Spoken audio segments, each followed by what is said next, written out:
Hari ini saya akan bawakan tema yaitu layar kehidupan. Apa? Pasti semua memiliki layar kehidupan. Baik layar kehidupan baik atau tidak baik. Terima kasih kepada Pak Gembala yang sudah memberikan waktu untuk menyampaikan kebenaran firman Tuhan. Firman-Nya tadi luar biasa loh. Dan disampaikan kepada kedua suami istri rumah tangga ya, seperti zaitun, ada mejanya, bicara tentang hubungan, kan ada lagunya, ku terhubung denganmu, kan gitu kan. Kalau kita terhubung, pasti kita memiliki kedekatan. Tidak mungkin kita bicara tentang terhubung, tapi kita tidak memiliki kedekatan. Itu namanya menipu diri sendiri. Setuju? Sama dengan layar kehidupan. Di dalam layar kehidupan, di dalam Mazmur 37, kita buka kebenaran firman Tuhan. Mazmur 37 ayat 25. Yang ketemu katakan amin. Kalau belum not yet, pasti cari-cari. Udah ketemu? Kita baca sama-sama ya. 2, 3. Dahulu aku muda, sekarang telah menjadi tua, tetapi tidak pernah kulihat orang benar ditinggalkan atau anak cucu meminta-minta roti. Mazmur ini ditulis oleh Raja Daud supaya kita mengingat kalau dahulu kita pernah muda. Kalau dahulu kita pernah muda, sekarang sudah tua. Di masa lalu kita waktu muda, hidup kita benar atau tidak benar? Kalau zaman dulu suka nyopet kah? Dulunya ya. Suka mencuri ayam kah? Suka apa? Curi kambing atau sapi? Sini tidak ada kan? Tidak ada yang aku. Kalau dulu kita itu suka curi dan curi, maka tuanya anak cucu kita itu akan meminta-minta. Karena apa? Karena karakter kita adalah karakter yang tidak baik. Tidak bisa duduk bersama di meja. Karena apa? Apa yang kita kerjakan, karakter kita, karakter mencuri, tidak bisa mendidik satu meja untuk anak kita, kamu harus berbuat baik. No.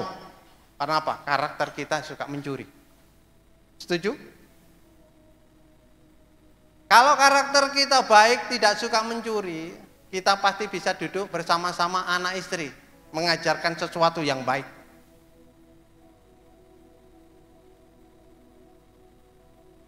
Di dalam Mazmur 119 ayat 9 mengatakan seperti ini. Dengan apa seorang muda mempertahankan kelakuannya, anak-anak muda ini. Ini untuk tua, yang tadi kan untuk tua-tua kan, masa tuanya, sekarang anak-anak muda. Mempertahankan kelakuannya bersih dengan menjagakannya sesuai dengan firman Tuhan. Ini anak yang muda ini, sudah menjaga dengan sesuai firman Tuhan? Halo? Nari ini adalah nari yang kudus. Amin. Tidak bisa main-main. Harus dijaga sesuai dengan firman Tuhan. Kekudusan itu number 1, nomor 1. Jangan nomor 2, nomor 1. Kalau berani berdiri di altarnya harus hidup kudus dan benar. Siapa yang boleh naik ke gunung Tuhan ialah orang yang kudus dan bersih kelakuannya. Harus kudus narinya untuk Tuhan. Yang tua-tua, masa tuanya bagaimana? Dalam hidup ini ada 4 layar kehidupan. Yang pertama, perhatikan baik-baik. Yang pertama, layar pertama menunjukkan fakta. Dahulu aku muda, sekarang telah menjadi tua. Siapa yang tua? Angkat tangan. Nggak ngaku ini. Takut ini. Kalau sudah tua itu menunjukkan fakta itu apa? Sakit punggung, ya kan? Bekerja tidak seperti dulu. Kalau sudah tua, mau cangkul, aduh, kan seperti itu kan. Sakit-sakitan, itu fakta. Gula darah naik, tekanan darah tinggi naik, semuanya naik karena sudah tua. Kalau dulu masih muda, larinya apa? Hebat kan? Umpama main voli ya, seperti itu kan. Kuat karena apa? Masih muda. Kalau orang tua itu pikirannya bagaimana? Aduh, nasibku bagaimana? Bagaimana nanti anakku bagaimana? Tidak bisa menentukan masa depan orang tua, ya kan? Kalau orang tua umur 70 ke atas, 60 kan tidak bisa menentukan masa depan. Gagal dan gagal. Tetapi ingat baik-baik, iman yang bisa menentukan masa depan kita. Amin. Ini loh. Dulu aku muda, sekarang telah menjadi tua. Yang kita pikirkan, tetapi tidak pernah kulihat orang benar ditinggalkan. Kalau kita orang tua hidup dalam kebenaran firman Tuhan, tidak mungkin anak cucu kita itu ditinggalkan Tuhan. Karena apa? Karena kita membawa anak cucu, istri takut akan Tuhan. Walaupun faktanya kita itu sakit-sakitan, walaupun faktanya darah tinggi karena suka marah. Kalau suka marah kan darahnya naik kok. Pasti tinggi kan? Tidak pernah. Darah saya tinggi 197/118. Hebat toh? Dokter bilang gini, kamu rasain sakit apa di kepala? Tidak rasa sakit? Itu kan, dokter di Surabaya. Kamu bisa mati, bisa stroke karena tidak merasakan pening. Tuhan dasar. Kamu minum obat? Enggak. Terus mau dikasih obat, Pak Pendeta? Ini tak kasih obat untuk darah tinggi? Enggak. Yang saya tidak makan apa, Dok? Tidak boleh makan gorengan sama minyak-minyak, asin-asin. Oh, oke lah kalau begitu. Yakin ini nggak dikasih obat? Yakin, Dok. Dia bingung kan? Karena apa? Yang bawahnya 118 itu rawan stroke atau pembuluh pecah. Tapi saya percaya bukan melawan kuasanya dokter. Saya lebih percaya sama Tuhan. Akhirnya bisa turun. Karena memiliki iman, ada pengharapan kepada Tuhan. Layar kehidupan kita itu faktanya seperti itu. Darah saya naik, tapi Tuhan bisa bekerja dengan luar biasa kalau kita takut akan Tuhan. Di dalam Matius 7:17 mengatakan seperti ini, demikianlah setiap pohon yang baik menghasilkan buah yang baik, sedangkan pohon yang tidak baik menghasilkan buah yang tidak baik. Kalau kita orang tua, sudah tua, kita ibaratnya itu pohon. Kalau pohonnya baik, maka buahnya baik. Kalau pohonnya tidak baik, maka buahnya tidak baik. Setuju? Buah itu tidak jauh kalau jatuh dari pohonnya. Tidak mungkin pohon durian dari sana tetangga jatuhnya di gereja. Ada enggak? Ayo saya tanya, grup A ada? Enggak ada kan? Grup B? Kalau Pak Pendeta jawabnya ada, karena dikirim berkat durian sana ke gereja. Karena apa? Pak Pendeta menghasilkan buah yang baik. Pohon yang baik menghasilkan buah yang baik. Ini contoh sepele di dalam kehidupan saya. Waktu saya tidak ada ikan itu untuk makan, Pak. Saya itu di depan tungku itu zaman kita itu apa? Kayu, pakai kayu kan, bakar gitu kan. Saya sambil nungguin nasi. Saya punya kucing hitam warnanya. Saya bilang gini, Pus, aku tuh enggak punya ikan, tolonglah kasih aku ikan, kayak gitu. Saya bilang pusi saya gini-gini apa punggungnya. Ya pus ya. Tidak lama pus itu pergi. Karena belakang saya itu ladang. Pergi tidak lama sekitar 20 menit dia balik bawa ikan apa gabus yang masih hidup gini di giginya. Dikasih saya. Iman menyuruh kucing berangkat, kucing balik. Bawa apa? Ikan gabus. Luar biasa kan Tuhan bisa bekerja kan? Kalau buahnya kita itu baik, pohonnya baik, maka menghasilkan yang baik. Kalau orang tua-tua dulu, kita kan sudah tua. Kalau masa muda kita itu baik, maka menghasilkan anak cucu baik. Kenapa kita tidak baik? Karena masa muda kita itu masa muda yang kurang ajar, tidak bisa diatur orang tua.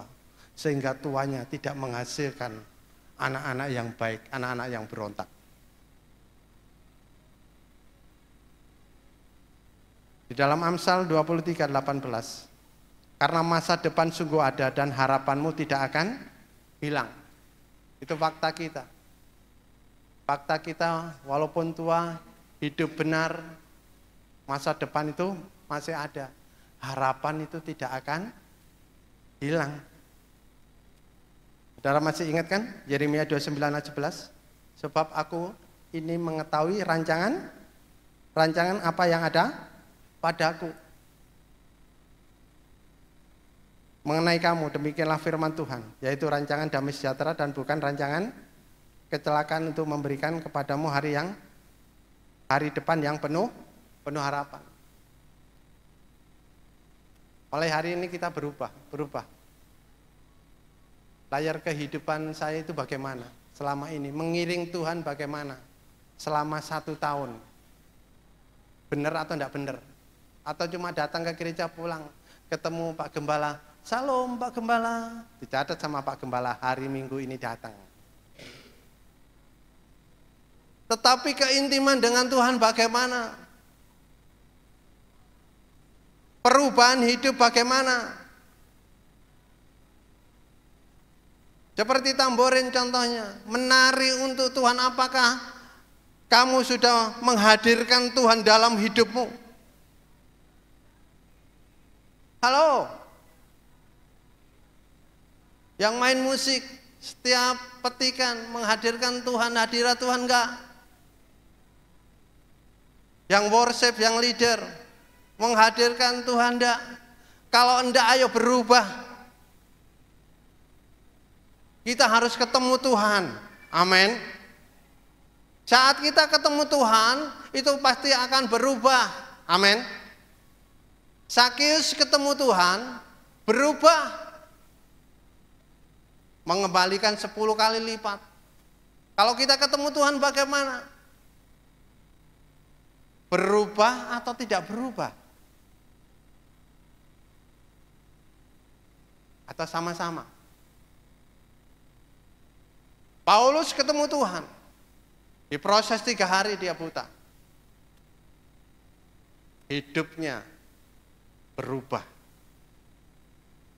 Paulus menganggap kehidupannya itu rugi mengiring Tuhan. Tapi mati adalah keuntungan. Di dalam Filipi 1:22, kalau kita hidup di dunia ini memberikan buah yang baik atau buah yang tidak baik, kita harus sadar. Fakta layar kehidupan yang pertama, kita sudah tua. Kalau kita sudah tua, hidup kita untuk Tuhan. Ini takut-takut ini. Untuk Tuhan. Contohnya gini, sudah tua ini. Nanti ajalah bertobat. Kalau sudah kena gini setruk, Tuhan tolong. Tuhan tolong, terus jalannya begini. Nyusahin anak cucu menantu. Terus bertobat, iya kalau bertobat, pulang anakku. Hidup itu adalah kesempatan. Amin. Kalau sudah tua, ayo intim dengan Tuhan, ayo kita bekerja untuk Tuhan. Terkadang orang itu melewatkan kesempatan, betul? Contohnya si ibu siapa nih? Julia? Julia atau Mulia? Lia ya. Ini contoh Lia. Lia. Pak Gembala bilang, kamu leader lah. Nanti. Bilang kan nanti kan. Enggak ada lagi, tolonglah. Itu. Nanti. Itu kan melewatkan kesempatan kan. Terus ada sebelahnya lagi siapa namanya itu? Novi ya. Novi, kamu melayani. Belum disuruh Pak Gembala karena dia dengar Lia itu enggak mau leader ya kan. Dia menangkap kesempatan. Pak Gem, aku mau. Seperti itu. Ini contoh ya. Berdirilah 3 orang lah berdiri. Stand up. Nah. Ini aktor kita ini. Ini aktor yang luar biasa. Satu Lia, Novi yang sebelah sana. Andra ya. Namanya susah ya.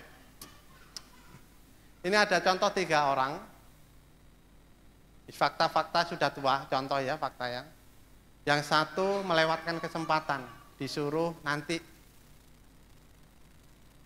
Terus si Novi mendengarkan si Lia tidak mau. Dia mempergunakan kesempatan, aku mau. Terus yang satu si Sandra, aku harus bisa menciptakan kesempatan. Bukan hanya kesempatan untuk melayani, tapi menciptakan kesempatan. Beda enggak? Beda. Waktu Tuhan Yesus menyembuhkan orang sakit di hari Sabat, ini contohnya. Orang ngecam seperti Lia. Hari Sabat menyembuhkan orang sakit. Orang Farisi pun ngecam, kok hari Sabat, memang nggak ada hari lain. Tetapi si Novi beda. Menangkap kesempatan, saya katakan namanya dia Bartolomeus, orang buta. Di saat dengar Tuhan Yesus, anak Daud, sembuhkan aku. Maka Novi akan sembuh. Karena ketemu Tuhan. Beda dengan Sandra. Aku harus menciptakan kesempatan. Contohnya siapa? Yusuf. Di saat di Mesir kelaparan, dia menciptakan kesempatan untuk mengumpulkan padi disimpan di lumbung supaya orang Mesir di masa kesukaran dia bisa makan. Saudara pilih yang mana? Lia, Novi, atau Sandra? Ini 3 hal yang berbeda. Sama dengan penekanan firman Tuhan di tempat ini. Kita sudah tua, aku tidak sanggup, ya kan? Nanti aja bertobat. Kalau sudah kaya bertobat, kan gitu kan? Kalau sudah disentil Tuhan, aduh Tuhan, ini kok kasihan Tuhan, tolong sembuhkan aku. Tuhan, kamu aja menyakiti hatiku kan? Silakan duduk, makasih. Bisa tangkap kan? Hidup itu harus bisa menciptakan kesempatan.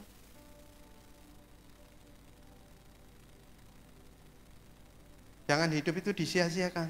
Layar kehidupan yang kedua adalah layar kehidupan tentang dosa. Dosa apa? Dosa pikiran. Di masa lalu. Kadang-kadang si Ibu Lia itu sudah bertobat, temennya, kamu suaramu bales. Contoh kan gitu kan. Sudah maksimal mungkin. Akhirnya apa? Ibu Lia itu berpikir, iya ya, roh penuduh itu kan ya. Aku sudah berubah loh. Suara aku itu sudah sudah beda, nggak seperti dulu. Yang dulunya mulut saya untuk marah-marah. Wah, kan itu kalau sini kan kalau cepat dengarlah. Kalau suaranya kan kencang-kencang di sini kan, beda dengan Jawa sana. Pelan-pelan gitu. Kalau manggil kan gitu. Dengan adanya pertobatan Ibu Lia, masih dituduh temannya, akhirnya apa? Menjadi dosa pikiran.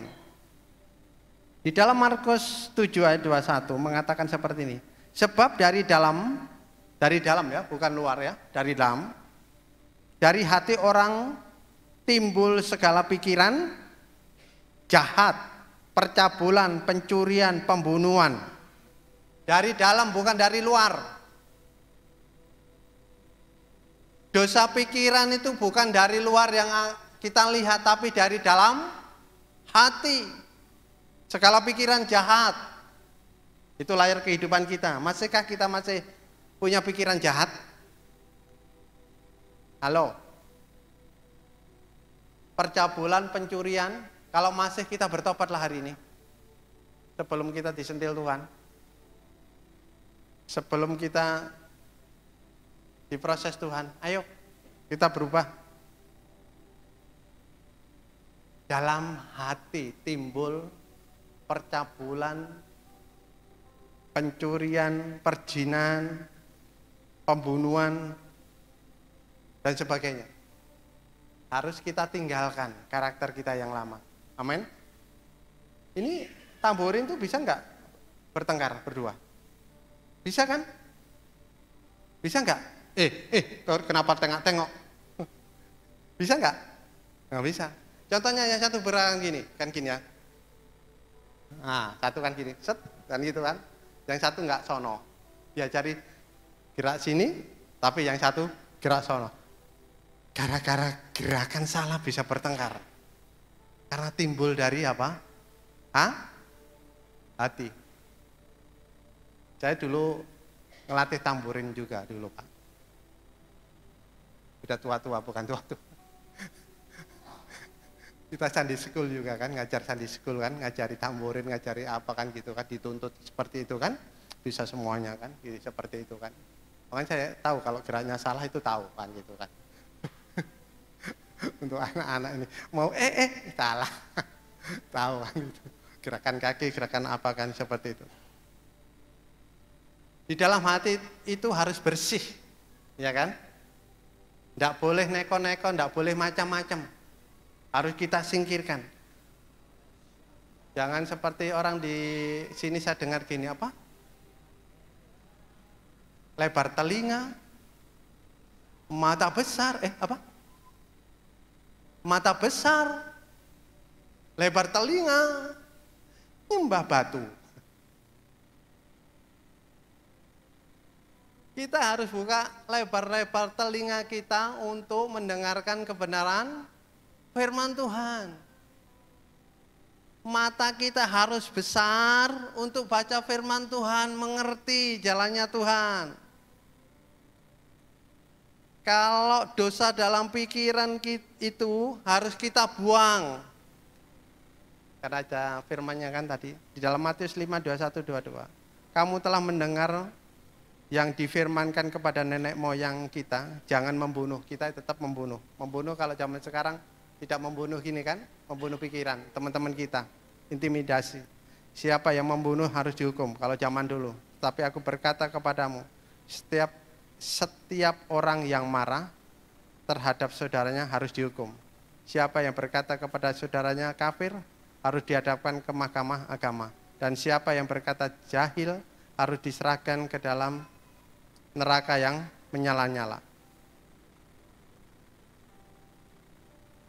Di dalam Roma 5:12, sebab itu sama seperti dosa telah masuk ke dalam dunia oleh satu orang, dan oleh dosa itu juga maut, demikianlah maut itu telah menjalar kepada semua orang karena semua orang telah berbuat dosa. Dosa itu seperti sakit kanker, menjalar. Ya kan? Ini loh, jari kita itu. Untuk mama-mama ya, jari kita itu bisa untuk menghidupkan dan mematikan. Ya kan? Kalau kita salah-salah pencet untuk WA, bisa bertengkar. Ya kan? Baku hantam ya di sini ya bahasanya ya. Bisa bertengkar. Gara-gara apa? Salah pencet. Contohnya si Ibu Lia ini.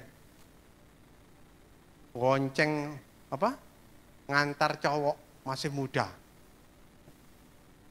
Siang-siang itu, kebut-kebutan naik motor. Kelihatan jemaat langsung aja gini ya, foto, langsung di-share di gereja. Tahu nggak ya, Ibu Lia itu selingkuh. Ini sama berondong ini.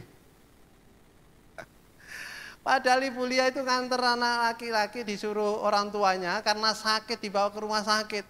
Tapi kalau tangan jahil ini ya Pak ya, jadi salah menilai. Akhirnya pas dikonfirm ke Ibu Lia, dia memang mengantarkan tetangganya yang sedang sakit. Karena tetangganya nggak bisa naik sepeda motor, diantarlah ke rumah sakit. Tapi kalau kita salah, kita berbuat dosa. Karena pikiran sudah negatif thinking. Mindset kita salah, menilai orang yang salah. Ya kan? Karena itu kan dosa pikiran. Sudah dosa pikiran, ke hati, tangan jalan. Sama dengan anak-anak muda ini, gara-gara gerak aja bisa bertengkar ini. Apalagi gara-gara sepatu dipakai. Bisa apa? Bisa bertengkar ini. Tapi enggak kan kalian? Sering ya? Jujur ini, responnya baik. Kalau responnya baik itu dibela Tuhan, dipulihkan Tuhan. Amin. Kadang-kadang adik kakak itu, kalau mamanya membelikan sepatu, adiknya diberikan sepatu yang mahal, harganya 500 contoh ya, adiknya. Tapi kakaknya dibelikan harga 150, kakaknya marah-marah sama adik, gara-gara kamu ini sepatu dikit, ini sepatu mahal kamu, mahal aku kok 150. Diinjek-injek itu. Lihat sepatu itu sebel kakaknya. Padahal tujuan mamanya membelikan sepatu yang 150, karena dia mau lulus SMA, nanti kalau sudah kuliah dibelikan lagi. Adiknya itu masih SMP, kenapa dibelikan yang mahal? Supaya awet. Lulus SMP masih pakai sepatu yang awet, lulus SMA pakai sepatu yang awet. Tapi si kakak itu nggak mau ngerti, injek. Ini nggak ada kan? Nggak ada. Kadang-kadang hidup kita itu seperti itu. Dosa pikiran. Yang ketiga, layar kehidupan yang ketiga adalah intimidasi setan. Ya, sering kita sudah berbuat baik, ya kan? Sudah berubah, masih aja diintimidasi setan, ya kan? Dulu kamu seperti ini. Dulu kamu seperti ini. Padahal kita sudah berubah. Kadang-kadang kita bisa kecewa dalam pelayanan. Gara-gara apa? Kamu dulu seperti ini. Kita harus tinggalkan semuanya itu. Di dalam Zakaria 3 ayat 1 mengatakan seperti ini. Kemudian ia memperlihatkan kepadaku imam besar Yosua berdiri di hadapan malaikat Tuhan, sedang iblis berdiri di sebelah kanan untuk mendakwa dia. Iblis itu sukanya apa? Mendakwa. Ya kan? Kalau ini latihan apa? Vokal, ya kan, untuk pelayanan. Kadang-kadang kan, ini kok terlalu naik ya, kuncinya C, kan gitu kan. Enaknya D udah gak kuat, kan gitu, seperti itu kan. Atau G terlalu rendah. Atau main A minor, atau B. Gara-gara nyanyi pun kita itu diintimidasi setan, ya kan. Kurang ini, kurang itu. Saya pernah ini. Tidak di gereja, tidak ada di sini. Sedang latihan pujian untuk pelayanan. Gara-gara suara itu kunci ya, C sama D. Bisa pegang-pegangan apa ini leher. Leher dipegang. Anak saya itu teriak, "Pa, apa? Dia lantai atas pegang-pegangan leher. Loh kenapa?" Gara-gara kunci. Kotnya, saya lari ke atas. Kenapa harus pegang-pegangan leher ya? Ya gituin. Suara kita untuk Tuhan. Kalau kamu suka D, ya ikutilah teman yang lain D. Kalau C, ikutilah ya C ya. Seperti itu. Kan manis kalau senada ya kan. Contohnya kamu kamu kunci 1 C sama 1 G. Berkali-kali kau menolong. Ketinggiin ya. Meskipun Ber- apa? Oh. Berkali-kali kau menolong. Kurang. Ini. C sama G sih, coba C. Bukan yang kiri C, yang kiri bass G, yang sono C.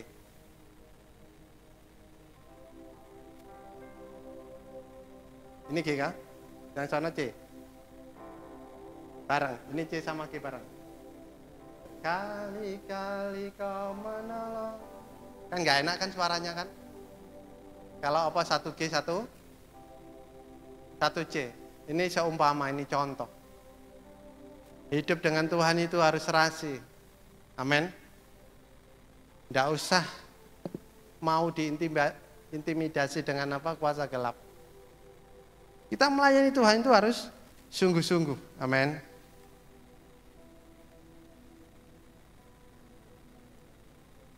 Di dalam Sakaria 3 ayat 3-4. Adapun Yosua mengenakan pakaiannya yang kotor waktu dia berdiri di hadapan malaikat itu yang memberikan perintah kepada orang-orang yang melayani, tanggalkanlah pakaian yang kotor itu padanya. Dan kepada Yosua ia berkata, lihat, dengan ini aku telah menjauhkan kesalahanmu daripadamu, aku akan mengenakan pakaian pesta. Jadi kalau kita mau melayani Tuhan supaya kita tidak diintimidasi oleh setan, kita harus tanggalkan pakaian kita yang kotor.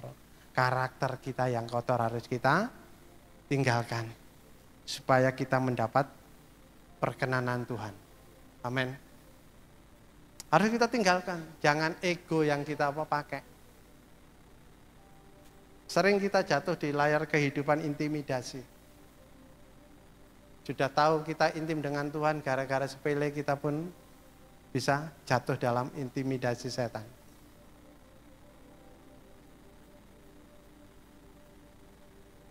Yang keempat, yang terakhir.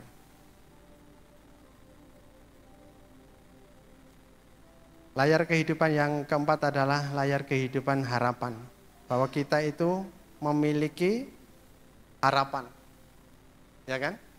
Kita mengiring Tuhan pasti memiliki harapan. Harapan yang luar biasa di dalam Yesus Kristus. Tidak mungkin kita mengiring Tuhan itu tidak ada harapannya. Pasti ada harapannya. Harapan kita itu hanya kepada Tuhan. Bukan kepada manusia. Amsal 23:18. Karena masa depan sungguh ada dan harapanmu tidak akan hilang. Harapan kita tidak akan hilang. Di dalam Amos 5 ayat 4, sebab beginilah firman Tuhan kepada kaum Israel, carilah aku, maka kamu akan hidup. Orang yang mencari Tuhan itu akan hidup dan memiliki harapan. Karena bagi dia tidak ada yang mustahil. Amin. Waktu saya di Tangerang, duduk di depan rumah. Ini kesaksian yang nyata. Waktu itu saya mau pelayanan, nggak ada uang. Saya duduk di depan rumah. Saya bicara sama Tuhan seperti ini. Tuhan, kirimlah burung dara ke rumahku, biar aku jual. Bisa beli bensin. Ini hal yang sepele ya. Saya duduk. Tidak lama burung dara itu masuk ke rumah. Saya tangkaplah burung dara itu. Saya tanya ke tetangga, takutnya kalau ada masalah burung itu dipikir kita curi toh. Tetangga Pak Gembala. Ini burungnya siapa? Oh, sampai tetangga satu keliling ini kayak gini pakai sepeda motor. Oh, bukan milik saya. Ya udahlah kan, kalau bukan milik saya bawa ke pasar. Dengan harga 125.000. 125.000 bisa beli bensin kan untuk pelayanan kan sana sini. Ini cara Tuhan. Tuhan itu bisa kirim kalau kita minta. Amin. Ada harapan. Waktu saya makan dengan istri di Kupang, Tuhan kirimlah burung terucuk di depan saya makan ini. Tidak lama burung terucuk itu, tahu kan yang terucuk yang dipelihara, cek cek cek bunyinya gitu kan ya. Di depan saya tangkap lah ya, saya pelihara. Bagi dia tidak ada yang mustahil kalau layar kehidupan kita itu baik. Pohon yang baik, apapun yang kita minta itu akan Tuhan kasih. Jangan sampai layar kehidupan kita itu rusak. Istri saya punya adik yang nomor 5, dia jago drum, keyboard, pernah disaksikan sini belum ya? Adiknya belum ya? Ya semuanya bisa. Waktu SMP saya bilang gini, Dek, kapan melayani Tuhan? Ini tentang kesempatan. Nanti sudah lulus SMP main musik. Setelah lulus Pak Gem, saya tagih toh. Nanti kalau SMA aja kelas 1, kelas 2, kelas 3. Setelah lulus SMA, dia tidak melayani Tuhan. Dia pergi ke Anyer, bantu kakaknya untuk jual beras dan sebagainya.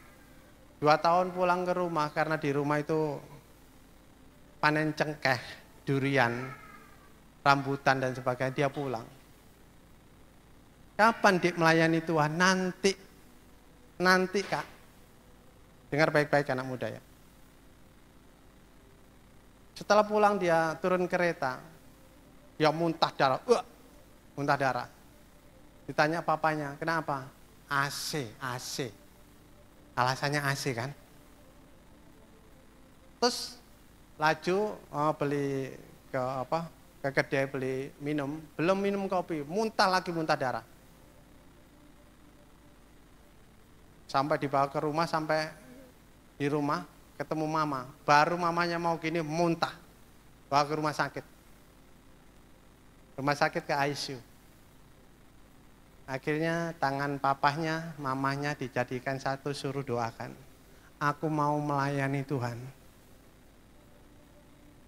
Tapi apa yang terjadi? Dia dipanggil Tuhan. Di masa mudanya, dia dengar firman Tuhan, tidak mau melayani Tuhan, endingnya dia dipanggil Tuhan dengan keadaan dan tidak baik, sakit. Hidupnya sia-sia. Yang perlu kita tangkap hari ini, kalau dulu kita layar kehidupannya tidak benar, ayo berubah mulai hari ini. Masih ada waktu untuk Tuhan. Masih ada harapan. Dalam Yeremia 17:1, diberkati orang yang mengandalkan Tuhan, yang menaruh harapannya pada Tuhan. Itu pasti diberkati kalau kita menaruh harapannya sama Tuhan. Jangan seperti adik saya. Semuanya talenta bisa, tapi mati. Saya percaya mama-mama di sini, papa-papa ini harus ikut pria sejati ya. Orang pria itu kekuatan nih pada karakternya di masa sulit. Bukan karena banyak uang, tapi karakternya karakter Kristus. Amin. Para mama-mama ini harus menjadi wanita yang bijak menghadapi masalah.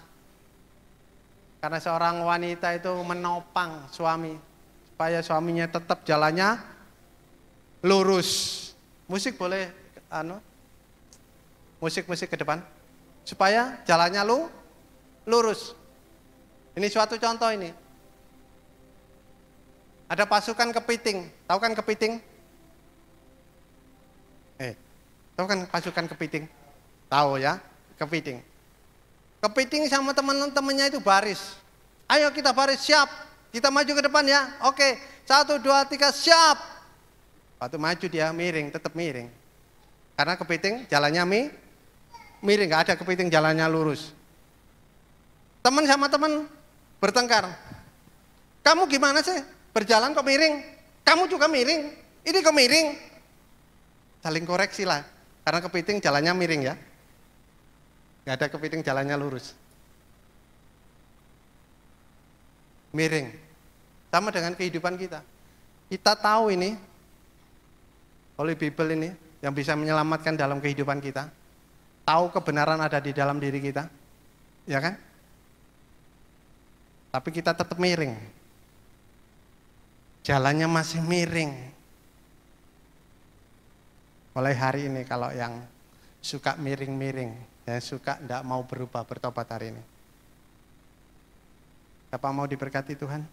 Mau berubah boleh angkat tangannya.